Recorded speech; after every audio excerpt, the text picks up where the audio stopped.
magandang araw mga kasari-sari. Ito na naman ang inyong palawenyang tindera, si Ate Tintin. At may chismis na naman akong ihahatid sa inyo mga kasari. Syempre pauna lang mga kasari ha. Si Ate Tintin ay masayahing tao.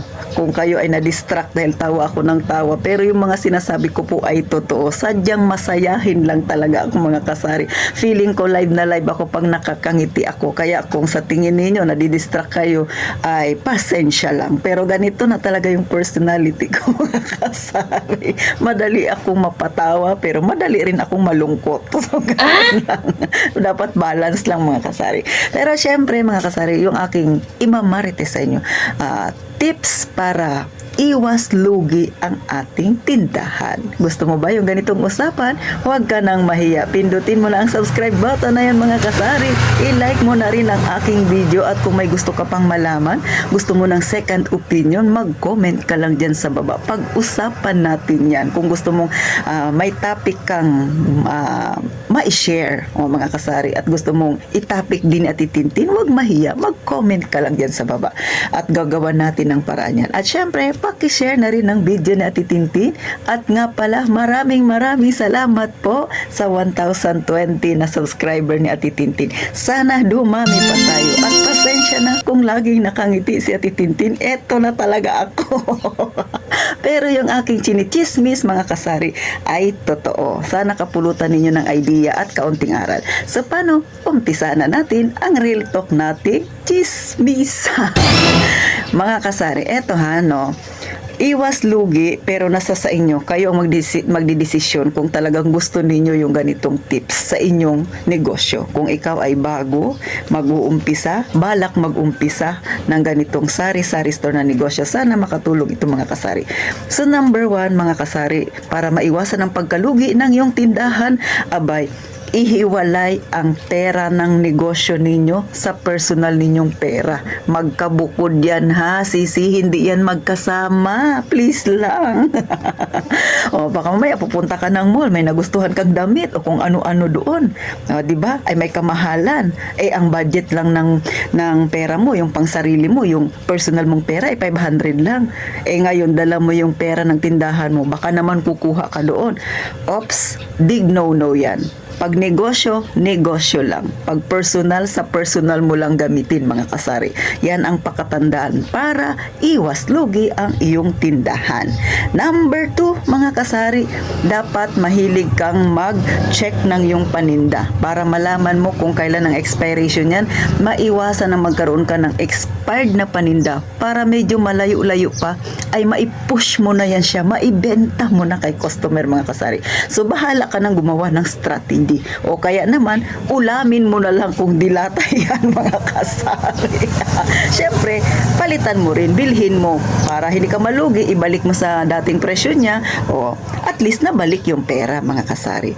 Number 3 mga kasari, abay, siyempre, iwasang mag-stock doon sa slow moving. Dapat doon ka mag-stock sa fast moving mo na item. Baka magsabi dyan yung iba, kasi Ate Tin, doon sa grocery store, nakita ko, panay promo, malaki ang kikitain ko. Promo nga, pero pag binenta mo yan sa yung tindahan, slow moving naman yan, so baliwala lang din. Kasi ikaw ang nautakan ng grocery store. Kasi nga, hindi mo mapapaikot kagad ang yung pera kasi yung item na binili mo ay napaka slow moving yung sa yung tindahan. Kaya mga kasari, iwasan ang bumili ng mga paninda na alam mo namang slow moving tapos nagtambak ka pa. Bumili ka ng item na i-stock mo pero tansyahin mo lang. Halimbawa, hindi talaga siya ganun kabenta. Mag-stock ka lang 2, 3, yung mga tipong ganun lang mga kasari. At doon ka mag-focus sa mga fast moving. Okay na? Gets na mga kasari? Next, ang panghuli na dapat mo talagang iwasan para iwas lugi din ang iyong tindahan. Pero ito hindi talaga maiwasan mga kasari. Ano ba ito? Iwasan daw ang mangungutang. maiwasan. Pero sa totoo lang, no, mga kasari, ito ha, kagabi ko lang to na experience. Gaya ng lagi ko sinasabi sa inyo, hindi ako nagpapautang. Kung may utang man talaga ay yung hipag ko lang at saka yung mother ko. Pero yan sila, mga good payer yan. Kaya wala akong problema. Pero ito kagabi, mga kasari, no, medyo nabagabag ang aking kalooban. So, syempre, si Ate Tintin, tao lang, no. So, meron dito sa amin mag-asawa, medyo bata pa. May trabaho naman din yung lalaki, may isa silang anak, mga 1 taon pa lang mahigit. So, pasara na ako, naghabol pa siya. Sabi niya, ate, gano'n yung tipong tinig niya sa akin. Baka naman pwede makautang. Please, 1 kilong bigas lang. Sino naman ako? So si Ate Tintin, kahit naman ganito ang itsura, na maldita daw ako. Abay, nabagabag ang kalooban ko, mga sisi. Kaya, yun nga yung sinasabi ko, mga kasari. Tayo, mga tindera, no, kahit pa sabihin natin na maging pusong bato tayo, pero may time talaga na nagiging pusong mamon tayo. Pagka ganun yung nangungutang sa'yo. Tapos, tinanong ko siya in interview ko, so, kailan ba yung sweldo ng asawa mo? Sabi niya, sa ganitong araw, tsaka ganito. Sabi ko, kailan mo babayaran?